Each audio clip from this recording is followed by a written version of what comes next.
नमस्कार दोस्तों, स्वागत है आप सभी साथियों का एक स्मार्ट स्टडी पर। साथियों, आज 17 फरवरी 2024 और आज यूपी पुलिस कांस्टेबल का पेपर था, जिसका पहले शिफ्ट का पेपर छूट चुका है। और आज के इस क्लास में आज के फर्स्ट शिफ्ट में पूछे गए क्वेश्चन आंसर को देखेंगे। एक भी क्वेश्चन मैंने बाहर से नहीं लिया है, सारे क्वेश्चंस आपको बिल्कुल 100% रियल और ऑथेंटिक कराएंगे। तो सभी साथी क्लास को एक लाइक कर दीजिए और क्लास अपने सभी दोस्तों तक जरूर शेयर कर दीजिए। अगर आप में से कोई भी साथी नए हैं तो चैनल को सब्सक्राइब करके बेल आइकन को ऑन कर लीजिएगा, इससे आपको सारे क्लासेस की नोटिफिकेशन आएगी। तो चलिए फिर देखते हैं क्वेश्चन आंसर। शुरुआत करेंगे जीके से, उसके बाद हिंदी के क्वेश्चन देखेंगे। ठीक है, तो देखिए क्वेश्चन आपसे पूछा गया था कि निवेश मित्र मोबाइल एप्लीकेशन भारत के किस राज्य की एक पहल है। अति महत्वपूर्ण प्रश्न था। तो देखिए निवेश मित्र मोबाइल एप्लीकेशन जो है ये भारत के किस राज्य की एक पहल है, तो करेक्ट आंसर हो जाता उत्तर प्रदेश की। याद रखना करेंट अफेयर्स का ये क्वेश्चन था और इस क्वेश्चन का राइट आंसर आपका हो जाता उत्तर प्रदेश। अगला क्वेश्चन है विमुद्रीकरण को निम्नलिखित में से किसी एक नाम से जाना जाता है। चार ऑप्शन आपके सामने थे, उसमें से एक ऑप्शन आपका नोटबंदी दिया हुआ था, जो कि करेक्ट आंसर हो जाता विमुद्रीकरण को निम्नलिखित में से किस एक अन्य नाम से जाना जाता है। ऐसा क्वेश्चन था, ऑप्शन में नोटबंदी था, तो नोटबंदी आपको आंसर करना था। आगे देखिए नेक्स्ट है, एक क्वेश्चन था यूपीएसएसएफ का पूरा नाम क्या है। तो साथियों यूपीएसएसएफ का फुल फॉर्म आपसे पूछा था, जो कि करेक्ट आंसर हो जाता Uttar Pradesh special security force. I hope आप सभी ने इस क्वेश्चन का आंसर बिल्कुल करेक्ट किया होगा। तो आगे बढ़ते हैं, देखते हैं अगला क्वेश्चन जो आज पूछा गया था। साथियों एक क्वेश्चन ये था कि उत्तर प्रदेश राजस्व संहिता 2006 के अनुसार एक अवधि या एक पट्टे वचनबंध या अनुदान के तहत धारिता भूमि खंड को निम्नलिखित में से क्या कहा जाता है। ऑप्शन चार थे, एक ऑप्शन आपका धृति था, जो कि करेक्ट आंसर हो जाता। तो आई होप ये क्वेश्चन थोड़ा टेढ़ा था, लेकिन धृति अगर आप लोगों ने आंसर किया है तो बिल्कुल सही हो जाता। आगे देखिए क्वेश्चन ये पूछा था कि ईमेल में भरोसेमंद स्रोत बनकर दुर्भावनापूर्ण कारणों के लिए संवेदनशील जानकारी जैसे कि यूजर नेम, पासवर्ड और क्रेडिट कार्ड विवरण आदि प्राप्त करने का प्रयास क्या कहलाता है। तो इस क्वेश्चन का राइट आंसर हो जाता फिशिंग।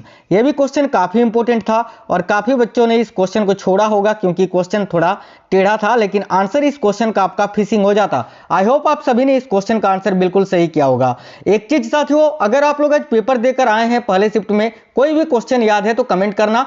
सबसे बड़ी बात, आपको कमेंट बॉक्स में यह कमेंट करना है कि आपने कितने क्वेश्चन अटेम्प्ट किए हैं। ठीक है, आगे देखिए नेक्स्ट है, टका निम्नलिखित में से किस देश की मुद्रा है। देखो कितना सिंपल क्वेश्चन है ये, टका किस देश की मुद्रा है, तो राइट आंसर हो जाता बांग्लादेश की। टका जो है ये साथियों बांग्लादेश की मुद्रा है। एक क्वेश्चन जीएसटी से संबंधित था, आपको छांटना था कि इनमें से कौन सा एक जीएसटी से संबंधित नहीं है, ऐसा क्वेश्चन था। चार ऑप्शन थे, ये आप आसानी से कर सकते थे। एक क्वेश्चन ये था कि निम्नलिखित में से कौन सा बंदरगाह कच्छ गुजरात में स्थित है। चार ऑप्शन थे साथियों, आपका एक ऑप्शन कांडला बंदरगाह दिया हुआ था, जो कि करेक्ट आंसर हो जाता क्योंकि कांडला बंदरगाह ये गुजरात के कच्छ में स्थित है, तो कांडला करेक्ट आंसर हो जाता। ठीक है, देखो कांडला बंदरगाह का नया नाम आप सभी को पता होगा दीनदयाल उपाध्याय बंदरगाह है, वो भी आपको ब्रैकेट में दिया हुआ था, कांडला बंदरगाह के ब्रैकेट में दीनदयाल करके लिखा हुआ था। तो आई होप आप सभी ने करेक्ट किया होगा इस क्वेश्चन को। आगे देखिए क्वेश्चन ये था कि हाल ही में श्री अमित शाह ने किस जगह एनसीडीएफआई के मुख्यालय की आधारशिला रखी है। तो देखिए इस क्वेश्चन का करेक्ट आंसर हो जाता आनंद में। ठीक है, आनंद जो कि गुजरात में स्थित है, जहां पर गृह मंत्री अमित शाह जी ने एनसीडीएफआई की या फिर एनसीडीएफआई के मुख्यालय की आधारशिला रखी है। तो इस क्वेश्चन का करेक्ट आंसर आपका आनंद हो जाता, आनंद। इस प्रकार से ऑप्शन आपको दिया हुआ था। ठीक है, नेक्स्ट क्वेश्चन है, कौन सा पुरस्कार दूध उत्पादन और सहकारी कंपनियों को आगे बढ़ाने और प्रतिस्पर्धा भावना पैदा करने के लिए प्रेरित करने के लिए दिया जाता है। तो देखिए इनमें से कौन सा पुरस्कार है, चार ऑप्शन थे, उसमें से एक ऑप्शन आपका जैसे कि अर्जुन पुरस्कार था, मेजर ध्यानचंद पुरस्कार दिया हुआ था, तो वो सब आपका आंसर नहीं होता। राष्ट्रीय गोपाल रत्न पुरस्कार इस क्वेश्चन का करेक्ट आंसर हो जाता। ठीक है, आगे देखिए क्वेश्चन ये था कि केंद्रीय मंत्रिमंडल ने हाल ही में भारत और किस देश के बीच प्रवासन और गतिशीलता समझौते को मंजूरी दी। यह भी करेंट अफेयर्स का क्वेश्चन आपसे पूछा था। तो देखिए केंद्रीय मंत्रिमंडल ने हाल ही में भारत और किस देश के बीच प्रवासन और गतिशीलता समझौते को मंजूरी दी। तो यहां आपका करेक्ट आंसर हो जाता इटली। इटली इस क्वेश्चन के लिए करेक्ट आंसर हो जाता। आगे देखिए क्वेश्चन ये था कि भारतीय नौसेना का फास्ट अटैक क्राफ्ट जो है आईएनएस काबरा निम्नलिखित में से किस स्थान पर पहुंचा। वहां पर एक ऑप्शन आपको कोलंबो श्रीलंका दिया हुआ था जो कि करेक्ट आंसर हो जाता साथियों। क्वेश्चन था कि हाल ही में भारतीय नौसेना का फास्ट अटैक क्राफ्ट जो है आईएनएस काबरा निम्नलिखित में से किस स्थान पर पहुंचा, तो इसका करेक्ट आंसर हो जाता कोलंबो श्रीलंका। नेक्स्ट क्वेश्चन था खुदाई खिदमतगार के संस्थापक कौन थे। बड़ा ही सिंपल क्वेश्चन था, तो साथियों इसका करेक्ट आंसर हो जाता खान अब्दुल गफ्फार खां। ठीक है, खुदाई खिदमतगार संगठन के संस्थापक कौन थे, तो खान अब्दुल गफ्फार खां करेक्ट आंसर हो जाता, जिनको सीमांत गांधी के उपनाम से जाना जाता है। एक क्वेश्चन ये था कि किसने हाल ही में कोच्चि लक्षद्वीप द्वीप समूह सबमरीन ऑप्टिकल फाइबर कनेक्शन का उद्घाटन किया है, तो इसका राइट आंसर हो जाता प्रधानमंत्री श्री नरेंद्र मोदी जी ने। ठीक है, कोच्चि लक्षद्वीप द्वीप समूह सबमरीन ऑप्टिकल फाइबर कनेक्शन का उद्घाटन किसने किया, तो नरेंद्र मोदी जी ने। एक क्वेश्चन था कौन सी भारत के पूर्वी तट पर स्थित, ठीक है, खारे पानी की सबसे बड़ी झील है, तो साथियों भारत के पूर्वी तट यानी उड़ीसा में ही स्थित है ना ये चिल्का झील, जो कि भारत की सबसे बड़ी खारे जल की झील है, तो इस क्वेश्चन का राइट आंसर हो जाता चिल्का झील। आगे देखिए क्वेश्चन था श्वेत प्रकाश कितने रंगों से मिलकर बना होता है, तो देखिए श्वेत प्रकाश जो है ये कितने रंगों से मिलकर बना होता है, तो भाई 7 रंगों से मिलकर बना होता है। सिंपल क्वेश्चन था, आसानी से आप लोगों ने करेक्ट किया होगा, तो 7 रंगों से मिलकर बना है। साथियों जिनका पेपर अभी बाकी है ना, कल है, वो लोग क्लास जरूर देखना, क्योंकि आपको पढ़ना वही है जिस टाइप के क्वेश्चंस पूछे जा रहे हैं। एक क्वेश्चन ये है कि ग्रेट बैरियर रीफ निम्नलिखित में से किस देश के तट पर स्थित है, तो इसका राइट आंसर हो जाता ऑस्ट्रेलिया के तट पर, ऑस्ट्रेलिया देश के तट पर, है ना। आगे देखिए क्वेश्चन ये था कि निम्नलिखित में से कौन 1946 में भारतीय संविधान सभा के अध्यक्ष थे, तो भाई 1946 में भारतीय संविधान सभा के अध्यक्ष कौन थे, तो डॉक्टर राजेंद्र प्रसाद ऑप्शन में था, जो कि करेक्ट हो जाता। ये देखिए अस्थायी अध्यक्ष सबसे पहले बने थे सच्चिदानंद सिन्हा जी, लेकिन वो ऑप्शन में नहीं थे, ऑप्शन में दिया हुआ था डॉक्टर राजेंद्र प्रसाद, जो कि करेक्ट आंसर हो जाता। आगे देखिए प्रयाग प्रशस्ति की रचना निम्नलिखित में से किसके द्वारा की गई है, सिंपल क्वेश्चन था, हरिसेन करेक्ट आंसर हो जाता साथियों। तो प्रयाग प्रशस्ति की रचना किसने की है, तो भाई हरिसेन ने। देखिए क्वेश्चन था कि अंगूर की खेती उपज और कटाई को निम्नलिखित में से किस नाम से जाना जाता है, तो साथियों अंगूर की खेती उपज और कटाई को निम्नलिखित में से किस नाम से जाना जाता है, तो इस क्वेश्चन का करेक्ट आंसर हो जाता बीटी कल्चर के नाम से। ठीक है, सिंपल क्वेश्चन था, बीटी कल्चर करेक्ट हो जाता। आगे एक क्वेश्चन पूछा था बेलाडीला की पहाड़ियां बेल की कुबड़ की तरह दिखता है, पहाड़ियों की यह श्रृंखला भारत के किस राज्य में स्थित है, तो साथियों बेलाडीला की पहाड़ियां ये छत्तीसगढ़ में स्थित है। इस क्वेश्चन का करेक्ट आंसर आपका हो जाता छत्तीसगढ़। आगे देखिए क्वेश्चन ये पूछा था निम्नलिखित में से किसके द्वारा निर्मित समुद्र के एक चैनल द्वारा श्रीलंका भारत से अलग होता है, तो भाई पाक जलद मरुमध्य। बिल्कुल सिंपल क्वेश्चन था ये, आसानी से आप लोग कर सकते थे, तो पाक जलद मरुमध्य इस क्वेश्चन के लिए करेक्ट आंसर हो जाता। देखिए आगे आपसे एक क्वेश्चन पूछा था सोनपुर मेला भारत के किस राज्य में लगता है, तो साथियों सोनपुर मेला जो कि भारत का सबसे बड़ा पशु मेला है और ये बिहार राज्य में लगता है, तो इस क्वेश्चन के लिए करेक्ट आंसर आपका बिहार हो जाता। देखिए क्वेश्चन पूछा था विश्व पुस्तक दिवस कब मनाया जाता है, तो साथियों विश्व पुस्तक दिवस प्रत्येक वर्ष 23 अप्रैल को मनाया जाता है, तो इस क्वेश्चन के लिए आपका करेक्ट आंसर हो जाता 23 अप्रैल को। एक क्वेश्चन बहुत ही डीप था, क्वेश्चन ये था कि किस राज्य के कुछ हिस्सों में 400 साल पहले नहर सिंचाई की एक प्रणाली विकसित हुई जिसे कुल्हा कहा जाता है, इस क्वेश्चन का राइट आंसर आपका हो जाता हिमाचल प्रदेश। आगे देखिए अगला एक क्वेश्चन था भारत में जनगणना संगठन के लिए सर्वोच्च पद कौन सा है, तो साथियों भारत में जनगणना संगठन के लिए सर्वोच्च पद कौन सा होता है, तो भाई महारजिस्ट्रार और जनगणना आयुक्त भारत सरकार के, तो इस क्वेश्चन का करेक्ट आंसर हो जाता महारजिस्ट्रार और जनगणना आयुक्त, ये एक ही ऑप्शन में दिया हुआ था इसी प्रकार से। ठीक है, तो ये आपका करेक्ट आंसर हो जाता। आगे एक क्वेश्चन ये था कुमार संभवम निम्नलिखित में से किसकी रचना है, तो साथियों ये भी बिल्कुल सिंपल क्वेश्चन था। तो देखिए कुमार संभवम ये महाकवि कालिदास की रचना है, तो महाकवि कालिदास इस क्वेश्चन के लिए करेक्ट आंसर हो जाता। आगे एक क्वेश्चन ये पूछा था किसी देश के शहरी क्षेत्र में रहने वाले आनुशंसिक जनसंख्या वृद्धि को क्या कहा जाता है? तो देखिए, किसी देश के शहरी क्षेत्र में रहने वाले आनुशंसिक जनसंख्या वृद्धि को शहरीकरण या नगरीकरण के नाम से जाना जाता है। लेकिन ऑप्शन में शहरीकरण था, तो शहरीकरण इस क्वेश्चन का राइट आंसर हो जाता। आगे एक क्वेश्चन ये था, नेशनल एल्युमिनियम कंपनी लिमिटेड ये कहाँ पर स्थित है? तो भाई नेशनल एल्युमिनियम कंपनी लिमिटेड जो है NaCl, ये भुवनेश्वर में स्थित है, भुवनेश्वर उड़ीसा में।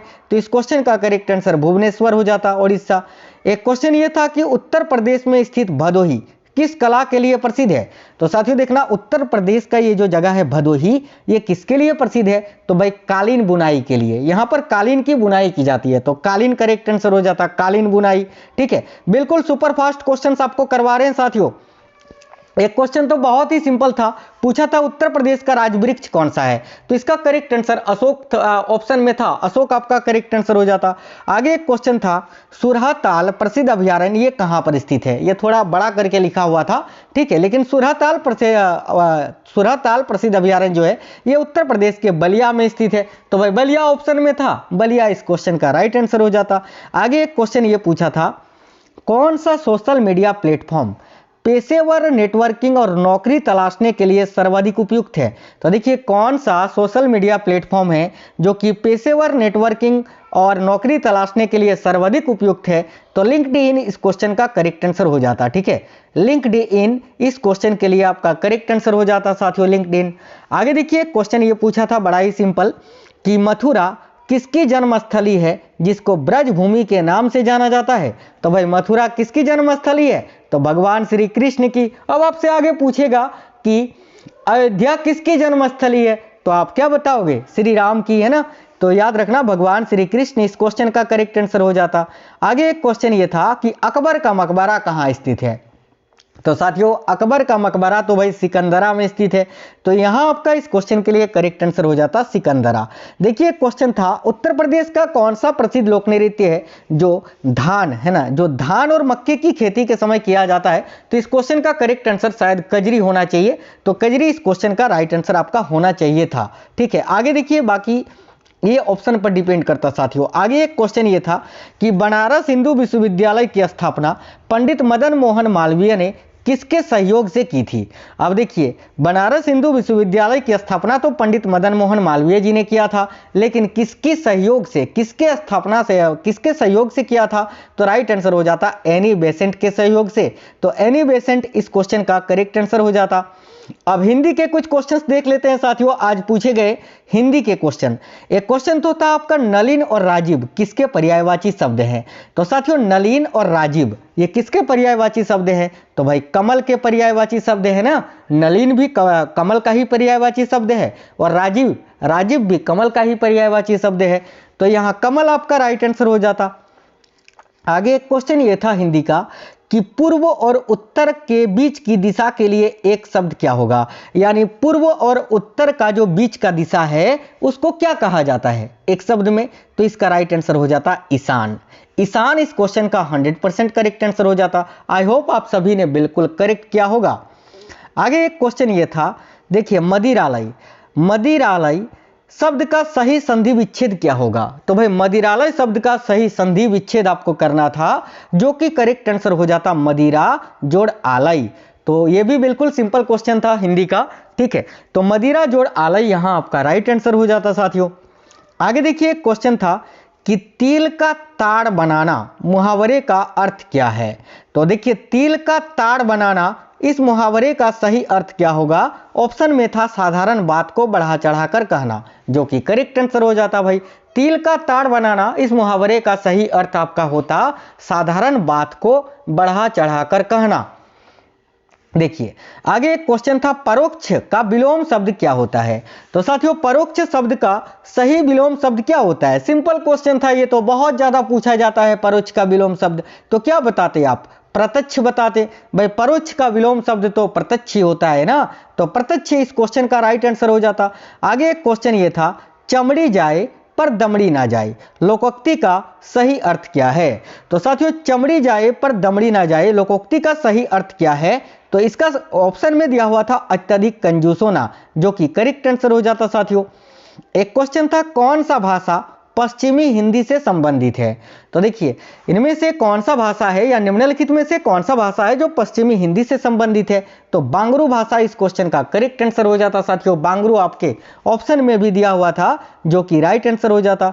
आगे एक क्वेश्चन ये था, निम्नलिखित में से कौन सा समुद्र का पर्यायवाची शब्द है? 4 ऑप्शन थे, एक ऑप्शन आपका रत्नाकर दिया हुआ था जो कि 100% करेक्ट आंसर हो जाता। समुद्र का सही पर्यायवाची शब्द आपका रत्नाकर हो जाता साथियों। नेक्स्ट क्वेश्चन एक ये था कि वह स्त्री जो अभिनय करती है, इस वाक्यांश के लिए एक शब्द क्या होगा?